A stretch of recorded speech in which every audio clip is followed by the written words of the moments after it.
Yeah, no, I mean, everybody realizes that this is about Anna's story and what I've learned in Latin America. Yeah. Now, what did you learn?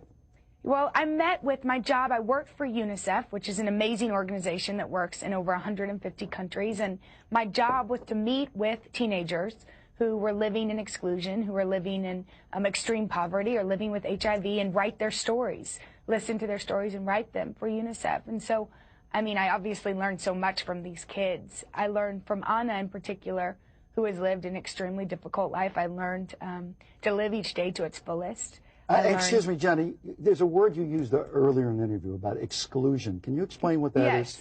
Well, a lot of the kids I met, I mean, exclusion is a broad term, obviously, but the kids I met were living in extreme poverty. They didn't have access to medical care or education, schooling.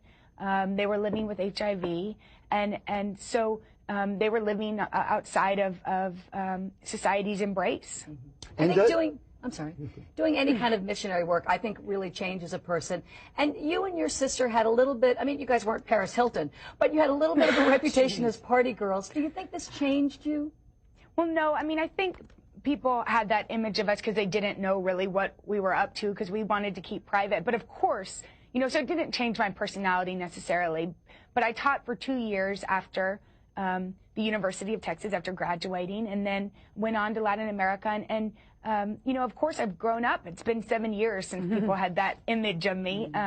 But yeah, I mean, listening to their stories was incredible. And Jenna, when you see this, when you not only listen to their stories, but you get involved and you write about it as well, does it change how you look, you're thinking about how government should run in the United States and elsewhere to help these people? Why should these people be in these situations? Yeah, I mean, I think the United States government does try to help. I went to Africa this summer with my mom, and I met a lot of people who are getting assistance from the United States government and to help them get the medicine they need to stay healthy. But definitely, and I think the key is education. And for instance, with Anna's mother didn't have the education to know what to do to keep her baby, Anna, safe.